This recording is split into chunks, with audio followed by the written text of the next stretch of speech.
Welcome back to Rehabilitation Revelations World. My name's Chase. I'm Christopher. Guys, thank y'all for tuning in today. We really appreciate all the support that y'all shown, the love y'all shown to all the guests that's been here. But today we have Mr. Rob Tatum on here. He has blessed us with his presence today. He's taking the time out of his Sunday when I'm sure he could be doing a lot of different other things. But he decided to come down here and really kind of share his story, what he does, where he's been. And I know Chase and I really do appreciate the time that you have allotted for us to come and really kind of share your story. But really, in saying that, man, I'm just going to kind of be quiet and just listen to you and what you have to say and your story and where it's got you and what you've learned from it, man. Okay, guys. Well, I appreciate the opportunity, share my story, and I appreciate what y'all are doing for the community. Um, so, just getting straight into it, I started in the recovery walk in 2014 due to some behavioral issues on my part with some things that I was doing sexually that didn't fall in line with the way I should be living my life because I was married, and so I started on that walk in a 12-step program that approached it from a Christian perspective. And really, it took a while, but the relationships that I developed in that and the relationship I started developing with myself, it grew that part of me that began to know what real intimacy was with knowing that person beyond physical. It made me really desire to be more transparent with other people and to begin to know other people. It really taught me the value of having a really strong relationship, with men, and then that trickled over to how I tried to live my life and meeting other people. It hasn't always been great. I'm not going to sit here and pretend that it has. Life has its challenges. I've been married and divorced during this entire process. So in 2017, uh, when I have drank pretty much my entire life, college, regular binge drinking during then, partying, ended up getting married, and then when I had my first son, I pretty much put everything down. Just wanted to be, try to live my life properly and to move forward and be a productive member of society, try to provide for my family along all those lines. And then as I got older, uh, I started, drinking again. I ended up getting jobs that I was a remote employee and I would start traveling. Now, during all this time, I never had alcohol in the house. When I traveled, I would drink when I was on the road, and I would use it to uh, numb out feelings for myself, things I was dealing with. And in 2017, it all came to a head when I got a DUI in Indianapolis, Indiana, in my company vehicle at my national sales meeting. The human resources department was looking for me. They couldn't find me because I never checked in. They called my wife and was like, "We don't know where Rob is. Did Rob fly in?" And she's like, "Well, no, he drove."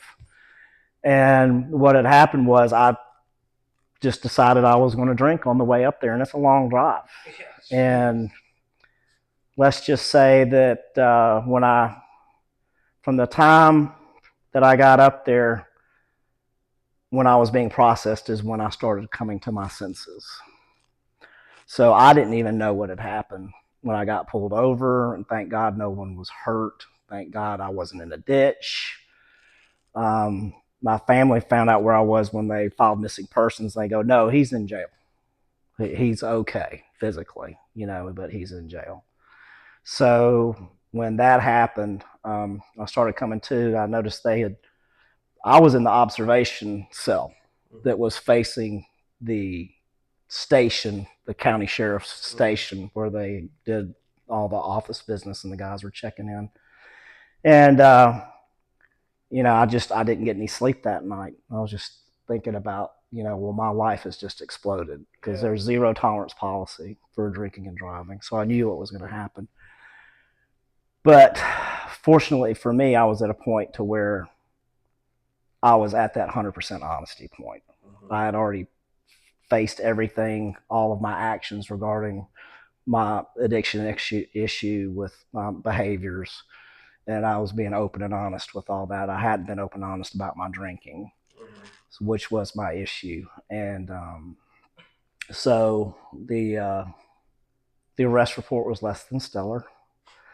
Um, there were some things that was reported that I don't know who that person was. Yeah. In the report. Do not act that way towards law enforcement in regular right mind. And so they have a policy up there that they give you the option to accept having a blood draw, and I refused. And then they took me to the hospital and did it anyway. They got a warrant, and I tried to resist that. Not that I had anything else in my system, I just was not my right frame of mind, so to speak. So when I got out, called home, and that was less than pleasant. And then I also had to call HR, and they knew what would happen. And I said, I know what's got to happen. So I Ubered over because the truck had been impounded, and faced the music with the HR manager, the guy that was the head of my company for my division, and my immediate manager. And all of them were pretty slack jawed because nobody knew that I had a problem. And so at that point, it was over. They sent me to a hotel next to the airport, and they flew me back home, and then I was on my own. So that is when I truly started in substance recovery, and I couldn't drive. Uh, so I found somebody that was willing to give me rides to different recovery meetings. I would go to a Celebrate Recovery, and I would go to AA, and really got steeped into it, and then was trying to get myself into a rehab. And finally, after a meeting of the minds about where it was okay for me to go with my spouse at the time, I went to rehab, and insurance wouldn't pay for it, so I could only got to stay for 10 days as much as my down payment paid for. So I didn't want to come home. I didn't want to leave rehab, and I begged them to fight for my insurance. But one of the things that I learned in that process was that it wasn't the fact that I really wanted to be there. I mean, I did want to get help, but it's just I didn't want to go back home.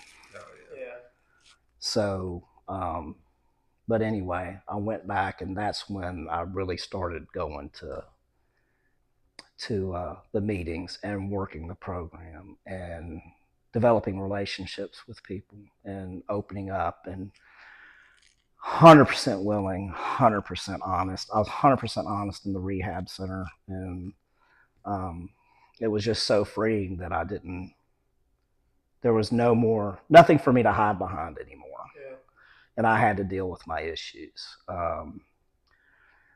But it was, so when I got home and I started doing all that, and my court date wasn't until March. That happened in October when I got my DUI.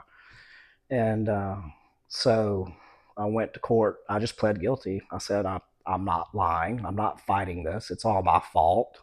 I made my own decisions. I made my bed. I've got to lie in it. This side of heaven, there are consequences for your actions. And I knew that I had to face those consequences. So that's what I did. And, that was fairly painless up there. The judge said, okay. And he just kind of looked at me like he was pleased that I wasn't fighting it, and granted me a little grace and just sent me on my way with a little bit of fines. The fines were a lot less than the attorney was. But I think without the attorney, it wouldn't have gone as smoothly as it did. But so then I came back, and I was, and I had proof of me going to meetings when I went up to court. So half my probation was pretty done. Then I had a few more months probation, and I fulfilled that, and I was done. And it was about 2018. I just started working as a handyman with a gentleman that had a business, and did that for a while, and was kept trying to repair my marriage, and just worked and worked and worked as hard as I felt that I could, and things just didn't work out. And in January 2nd of 19, it all just kind of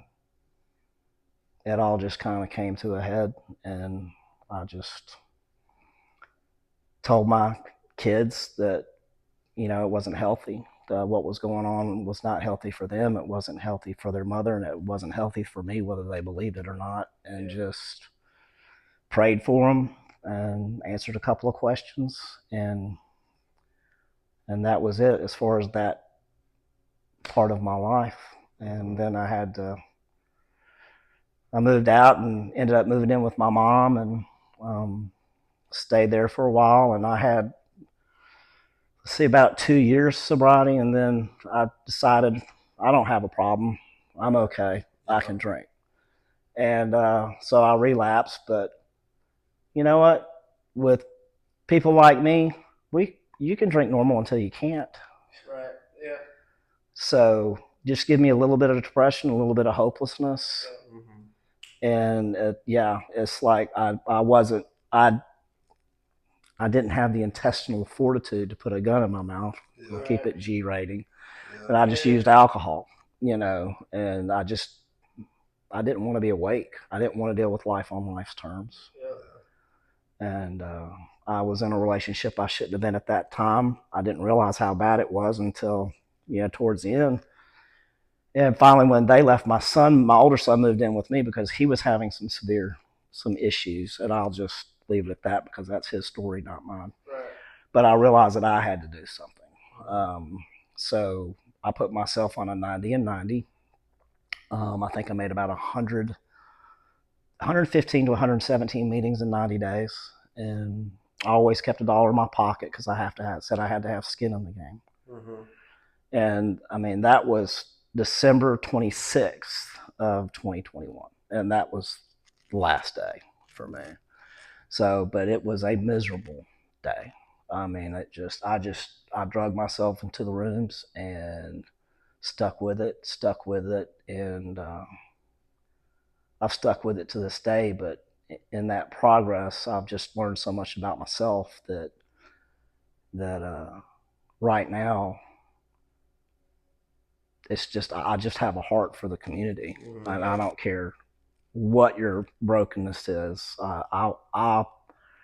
I'll be willing to sit with anybody if they just need to sit and in silence, and they need somebody sitting there with them. Yeah. That's what I'll do. But getting into a little bit more meat of the issue, I met somebody else in the program, and he had started an organization called I'll use the initials LDGS. Let's go do shit was the name of it, right? And he had a concept of when somebody gets sober, you can't go back to the places or people that you used to be with. So he wanted to create social gatherings every week for people to be able to attend, to just be able to socialize and just be themselves. And so, I mean, we've done everything from game nights we do game nights, and bowling are set every month, but we have an event every week. I mean, today there's a hiking event that's going on in Moss Rock.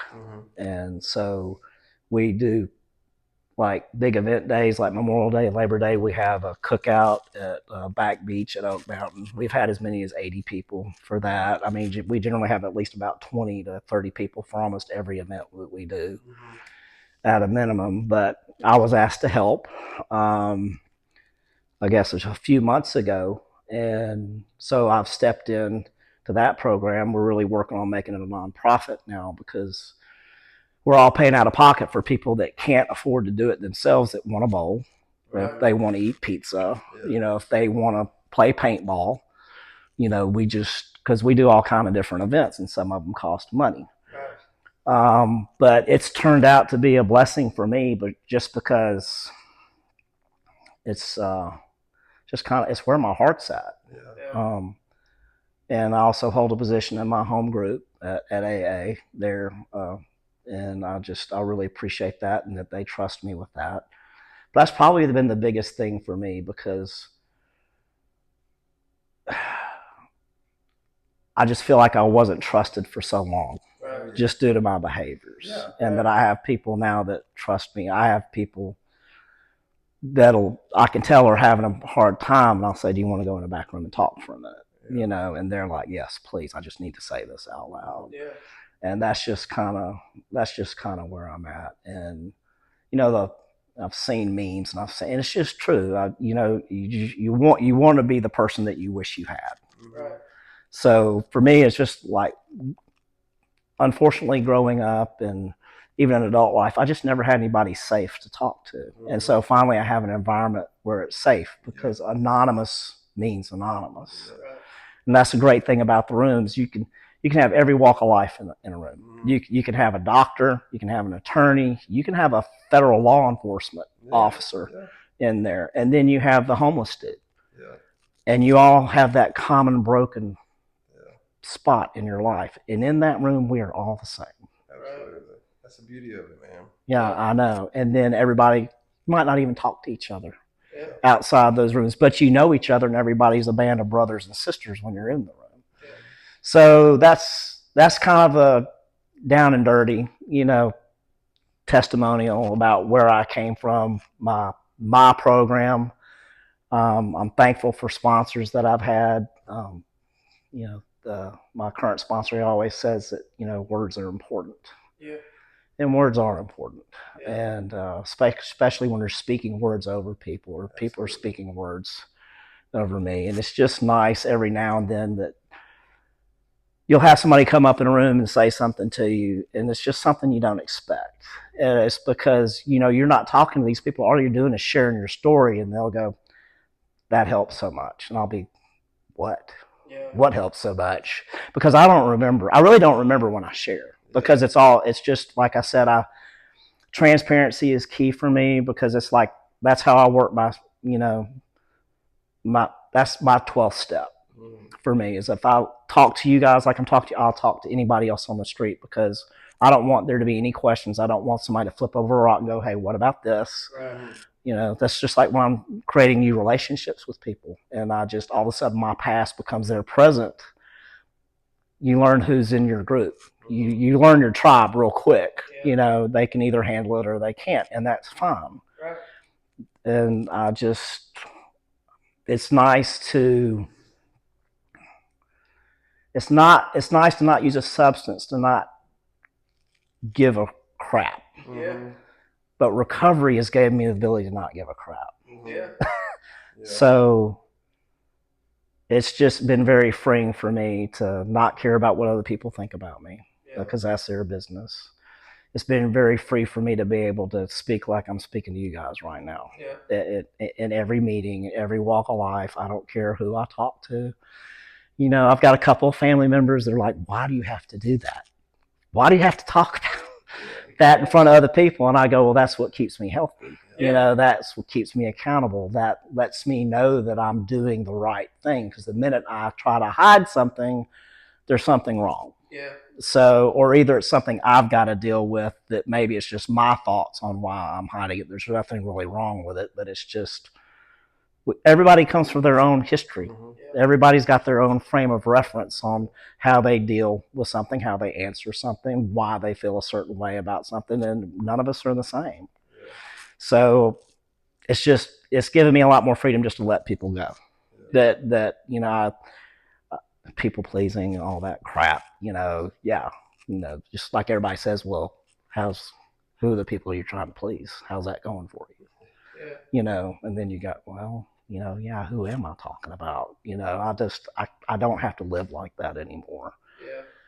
So, and now I'm here. So I'm trying to think. I don't think there's anything there's a lot of things I could add to it, but as a general overall testimony, awesome. That's just that's where it has gotten me to this point that I am in my life. And for me, what I'm doing now, speaking with you guys, doing what I'm doing with my home group, being a part of this organization at my age, it's like I feel like I should have felt like the way I'm feeling right now in my 30s, Right. that I'm doing the things that I'm supposed to be doing. Right. But I've never, my life has never had purpose like it does now.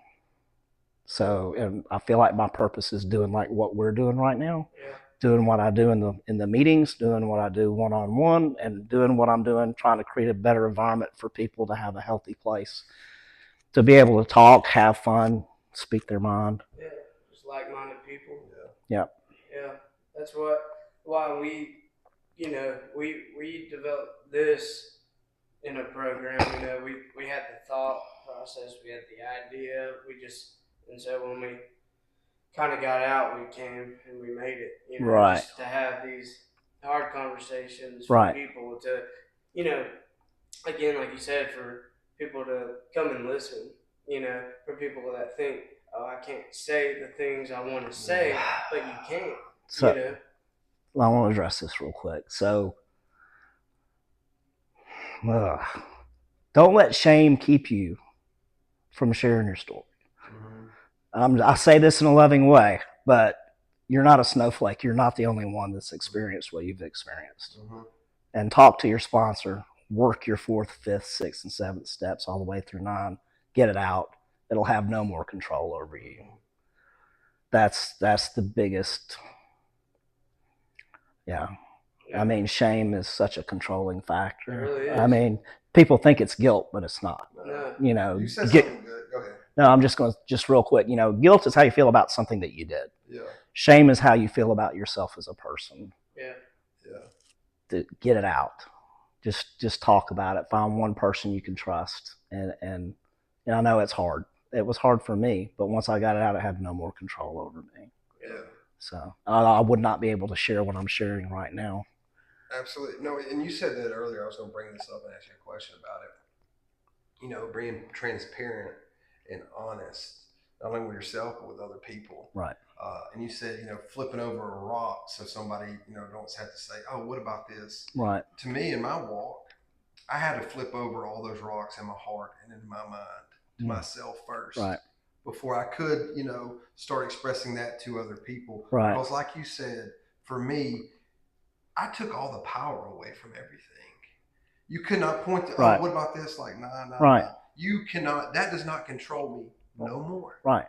No more. I'm not tied to this. I'm not a slave to this. Right. No more. Exactly. And that was the hardest thing. And I know, getting on here, and Chase can vouch for this. So many people will say, like, man, this is just big for me to get out. I've never said this in front of people. But when they do this, I can't tell you how many people walked away from this and say, dude, that was the most liberating experience that I've had. Stepping out your comfort zone. Stepping out and just and then opening your closet and letting everybody see the skeletons. Because we all have one. Right. We all have one. Yeah, you're not hiding anymore. You're not hiding. So, along what you're saying, that doesn't mean that everybody's a safe person to talk to. Oh, no. I just want to throw that out there real quick. You got to have a core. Yeah, you've got to have, you have a tribe, but then you have a family. So, like your sponsor and just a few other people that you're accountable to.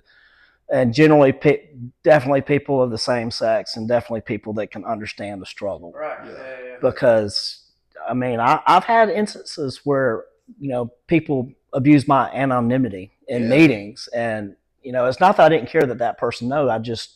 They weren't in the room at that time. Right. And somebody felt like it was okay to share that with them. And then that person comes up to me and goes, oh, I heard. I was like, oh, really? Yeah. Who told you that? Yeah. Just so I can make sure that, it's not the same. I know. It's just that, if they're in the room, it's fine. If they're not, it's off limits. That's we need the safety of the rooms. Yeah. And that's a room. A room is supposed to be a safe place. Absolutely. So, and I actually brought that up in topic the other day, was a responsibility statement, to be the hand and to be responsible, the hand of AA. But just having said, I just needed to say that because not everybody is safe. Right. And 100%. I actually had that conversation with the other day because I shared something and they said something back to me, and I said, well, I appreciate you doing that because that lets me know that you're not a safe person for me to talk to. Yeah. I would never be able to say that in my old personality Right. to anybody. I would not. I don't like conflict. Well, I don't like conflict now. Yeah. But the thing about it is, I work my 10. I don't do a 10-step daily. It's minute by minute. If I feel a twinge or something I need to apologize or make an amends for, I want to do it then because I don't need it to turn into a sore, a fester, and a boil all in a day. Yeah. So I get it on out there and get it taken care of. Yeah. So I want to kind of switch gears with it a little bit. So I know you spoke a little bit about some behaviors around 2014, and then your Right. drinking. Do you think those correlated in any?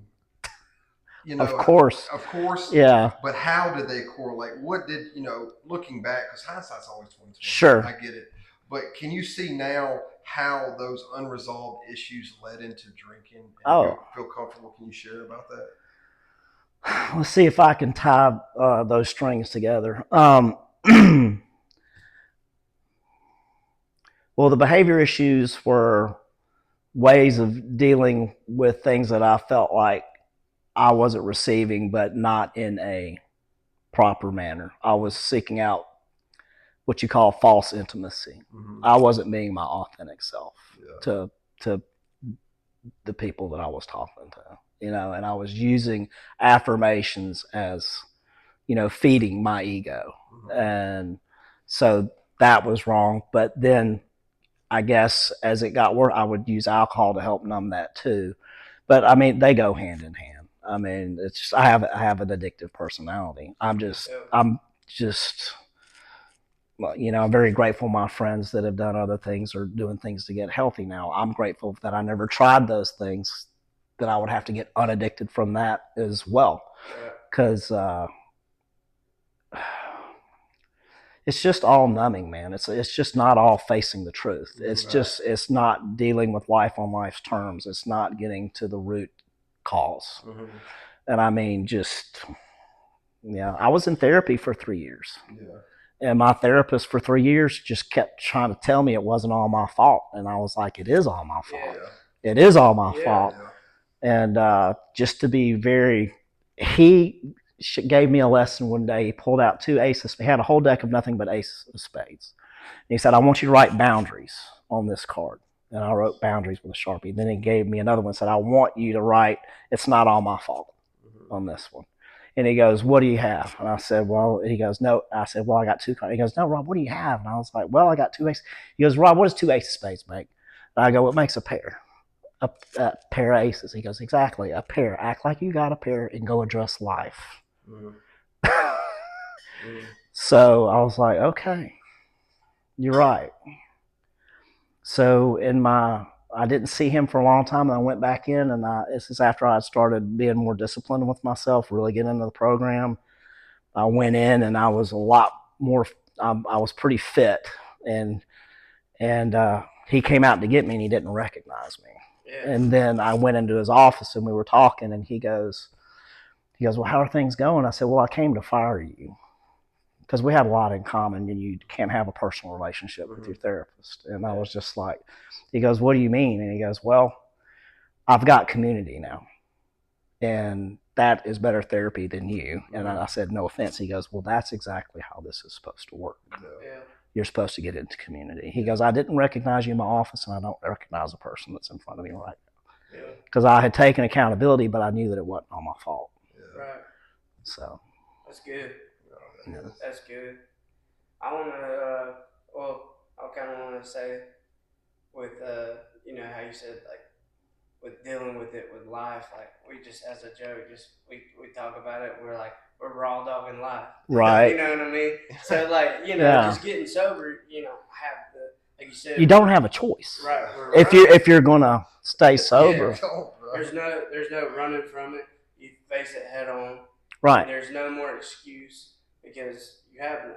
Right. So, that's where we just go at it as like, well, we're the figures now. We'll figure stuff out. We don't have all the answers. We don't have all the answers. We don't. That's where you're talking about community. Right. Having a community of people. And a good sponsor. Yeah. Right. And so, like, it's, and I wanted to ask you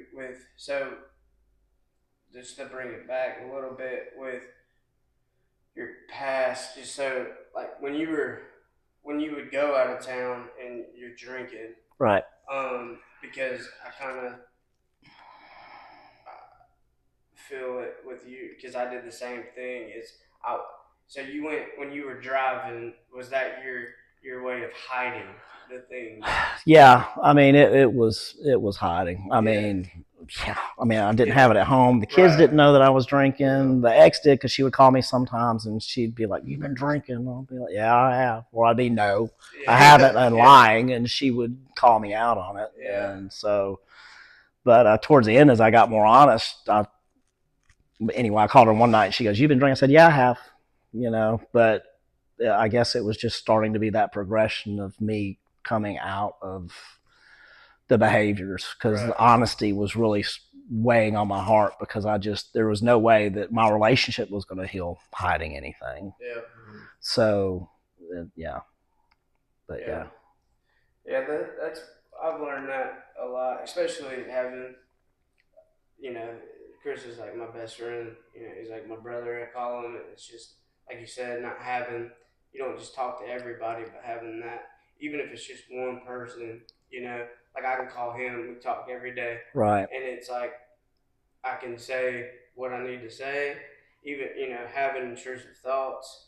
It's and sometimes I just call him and I don't even say anything, right, So it's like I just need to laugh, or right, to get it out. If I'm driving down the road and I can't just head to the gym, right. it's like you said, you have to You know what that is though. You need to have somebody that cares right, right, because in my active addiction, nobody gave a rip yeah, in my head. right, In my head, but there were a lot of people that cared about me. yeah, I mean, I went to make amends, and 80% of the people go, "Just keep doing what you're doing. That's all we ever wanted." yeah, We say that the So, best amends, or this is what somebody told me. He's like, Chris, the best amends you can do to anybody is just keep doing well. right, That's the best way. absolutely, That pays back. They literally just want it. People that really care about you. They right, really want you to do well. right. You know. And for me now, that's what I want for everybody. I want everybody to do well. And having said that, I do have a lot of boundaries though, and the biggest things I've said because in my community I've had to do it when you're trying to help people that aren't willing to help themselves yet, or they're not at that 100% honesty thing. I say, and a lot of y'all have heard this before, but I say I want everybody to have the biggest banquet. I want us all to get together and I want us all to eat and eat to our fill. But I said, but not all of you are invited to my table. right, Yeah. right, And that's because I have to do what's safe for me. What's right, best for you? Yeah. yeah, 100%. So yeah, 100%. because I have to. If I can't be healthy, I can't be healthy for anybody else. yeah. See, I like that. People call it like brutal honesty, but it's really not because Right. I'm learning that as well on my walk. Is there's some things you can say to Right. that, but like you said, words hurt. Yeah. Well, Words words can have do meanings. right. Yeah. So Yeah. They're I important. try to pick and choose, but I try to be as honest as I can. So Right. if something's nagging at me, Right. I try to my best ability to let people know. Yeah. And like you said, I'm not into confrontation either. Right. So it's like, I mean, now whenever I was drinking, Right. I was spitfire. Right. I get mad, Sure. and I was hurtful Right. to a lot of people. Right. So I mean, that is in me, but at the same time, now that I'm learning more about myself, Right. I have to guide my Yeah. words but I also have to let it out Right. to be as honest as I can, even if it hurts some people. Or not I don't mean to hurt people. I'm not trying to say that, but That's key. Yeah. That's key. And the thing that I've found is I've had to, just because of the mantle I've taken on trying to help people and really be an integral part with people that are hurting, is that I've had to realize that you've got to give people hard news. You've got to, but the thing about it is that I've realized is if I know that I'm coming from a place of love and caring for that person, Yeah. no matter what comes out of my mouth, they're going to receive it. Yeah. They might not like it at first, but they know me and Yeah. they know my intention. And my intention is not to hurt their feelings, but to speak some truth or some life into their life if they're willing to do it. Right. And one of the hardest things I had to do last fall was somebody I tried to help in the beginning, but they're just not doing it, and they have OD'd like 3 or 4 times this past year. But last fall I told them, I said, dude, I hate it. I said, but I think your rock bottom's going to be dead if you don't do anything. Yeah. If you don't get honest. And that's probably the hardest thing I've ever said to anybody. Yeah. But it was because I care about him as a person, but I can't be involved with him anymore because it hurts me. It brings me down as far as and I've got to stay healthy and the great thing about this program is now I'm just thankful that I'm healthy enough that I can be healthy for other people and continue to, and it's kind of holding me up. It's I almost want to say it's holding me to an accountability standard, but I don't think that's really it. I think it's just pushing me to make sure that I'm the best person that I can be for everybody. And I'm grateful for that. I'm grateful for my meetings. I'm in meetings all the time, just because I enjoy it. I've been to almost all the A's, different meetings, and I just love hearing people's stories because I can always get something out of anybody. Right. So. I want to say this to kind of offer a different perspective, man. Obviously, I've been in the rooms. We've kind of all been in the rooms before. But for those watching that are not into 12 steps or not into that necessarily thing, but they know they want to get better. I know, obviously, AA, hey, go to AA, but that's not an option for somebody. Right. Somebody that is in that position that truly wants help. What would you say to them? I guess I would say find somebody that you know is in community and just talk to them. Ask them what works for them and see if you just can't build on that. And those people in community, listen out for these folks. Let them know that nobody is going to come down on them, that we are a supportive community, that we do want the best. Our communities thrive off helping, of serving. That's one of the tenets is getting outside of ourselves and helping other people. And that, there are programs out there. There are sober living. There are other programs that don't even follow the 12 steps. They have their own pattern, and different things work for different people, but the way the steps work is it's just a pathway to sanctification. You can plug anything you want in there.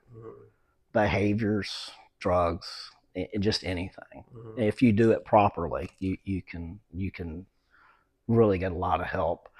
I don't feel like I fully answered your question though, but I guess I would say if you can find somebody that is in a program, talk to them. They can probably help steer you where you need to go. If you have a higher power that you call God, I would talk to, if you feel safe enough to talk to the clergy at your church, talk to them. If you've got a human resources department, an EAP program, they'll put you in touch with a counselor, and that's all done anonymously. And they can help step you through it. There's different avenues. There are anonymous avenues, even not in a room. That they make sure that your privacy is kept. Off the top of my head, that's really all I've got on that. But that's a great question, though. Yeah, I got you. So tell me, is it Let's Go Do Shit or Let's Do Shit? It used to be called Let's Go Do Shit, and we still have a web page on Facebook that has that. So you're on Facebook? Yeah, it's a private group. You just have to answer the questions and agree to terms. Okay. And then one of the administrators or me will allow you to enter the group. We just went over 1,000 members about a month ago. That's awesome. But then we started Active Recovery Outreach, which is a public website. And on these websites, we list all of our events upcoming, and we'll make posters and put, like, we're having a spades tournament at the Keystone Club on the 27th of this month. And so half the entry fees will go to whoever wins. So if somebody wants to get plugged into that, how would they do it? They just go to Facebook. Just go to Facebook, Active Recovery Outreach. You can search it. It'll take you to our webpage. You can go to the And the Let's Go Do Shit is tied into that. But like I said, it's a private page, so you'll have to answer, agree with the terms and everything and just answer a few questions. And actually, we have our own webpage too for active recovery outreach. And if you click on that, the first words you'll see are Let's Go Do Shit across it. And you scroll down and there'll be a calendar of events. So we get our events a month ahead of time and we just go from there. Also, just to kind of throw this out there, August 24th, we're having a kickball tournament to help be a fundraiser for the Jefferson County drug courts. Awesome. So they've agreed for us to do a conjunctive kickball tournament, and whoever wins the bracket gets to actually play against the judge and her staff. Oh, that's awesome.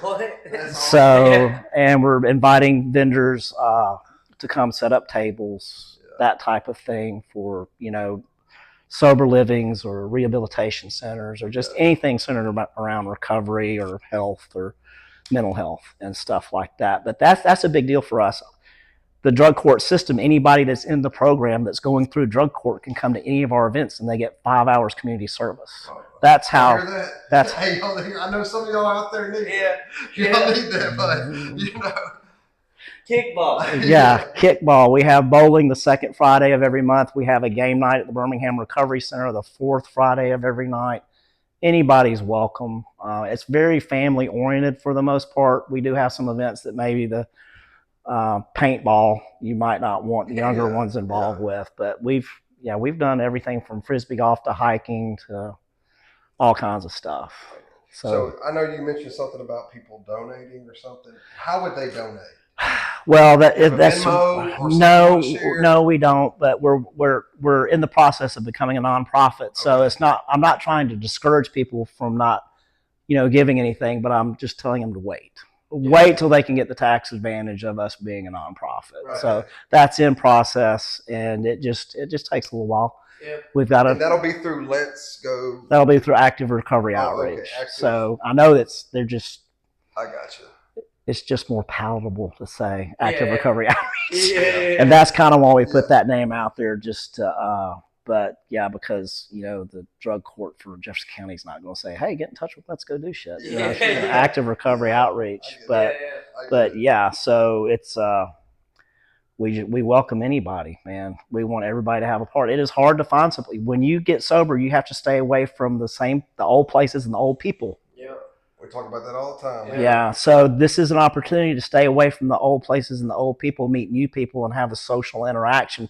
And just to get to meet people, because all you have are meetings, and if your higher power is God, church. Yeah. And if it's not, then if you don't have a mosque or somewhere else to go to, and your higher power is not that type of structure, we're offering ways for people to not go back. Yeah, absolutely. We're that opportunity to not go back. Right, and that's what I sat down with one of my mentors through the program, and he at lunch today, and that's what we kind of talked about. Man, it's funny. He said, "Man, I think it's the worst thing for an addict to be just sitting around with a pocket full of change, dude, and not have people." That's a bad day, right? Yeah. People, well, the thing about it is, and this has been proven that connection is the opposite of addiction. Right, absolutely. So that's all we're trying to do. We're trying to keep people connected, give people authentic relationships, give people to talk to, give you people that care. Yeah.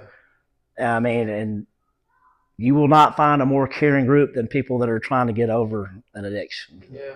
Because they're going to put out what they never got. Right. To try and help other people. Yeah. So. Give you the shirt off their back. Yeah. Yeah.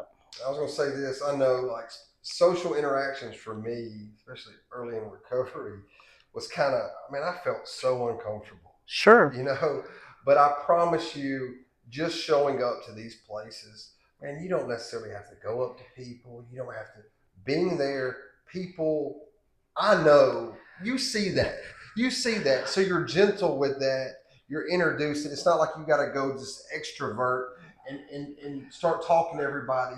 No, it's just I think that uncomfortable feeling is good for you, first of all. But if you just show up, I promise you will start building these relationships. Well, it's not just that. You got to realize that when you do come, we're the same people you are. Yeah. We've been where you are. It's not like we don't know. Yeah. Like I said, the shame thing where you don't want to share stuff. Guess what? Us too. Yeah. I hate to say it. Well, I don't hate to say it because it's true, but working your steps, working that 4th and 5th step when you confess to another human being, recovery is the first Me Too movement. No offense, ladies. But when somebody says something that has kept them in bondage for so long to their sponsor, and the sponsor goes, "Well, I've done that," and they're like, "What? I thought I was the only one." No, absolutely, you're not a snowflake. Yeah. That's good. There's nothing new under the sun. Yeah. That's Samuel Clemens used it in one of his books, and it's in the big book. There is nothing new under the sun. Yeah. Man. Do you have anything else, bud? Brother, don't. Dude, thank you for sharing, man. Oh, Thank you for just coming out here and being, like you said, 100%. I just want to say, I met this man Tell at an us event, up. 4th of July event, Wednesday. Yeah. And just, I felt like we kind of, you said something just like, well, I don't drink. I'm like, oh, me neither, Yeah. And just got in a conversation, and I was like, and then he made time to come on, on a Sunday, literally not even a week ago. So I do appreciate that. Well, I really appreciate the opportunity, man.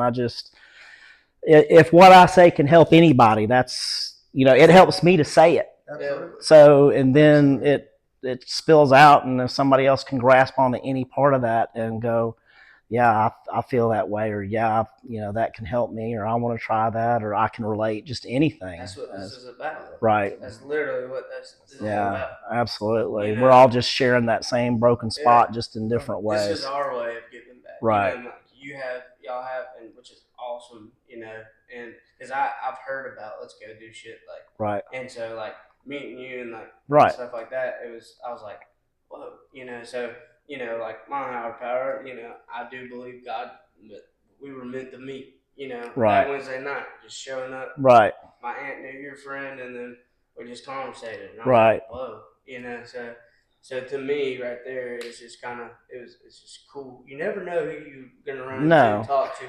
Nothing. And like I said, and and Matt, which is the craziest part, I was like, what the heck? Well, it's like I told Joseph, because we had been to a church service together, and we're like, what are we going to do? Oh, the concert's in Helena. We'll just go down there, hit a food truck, because we were both starving.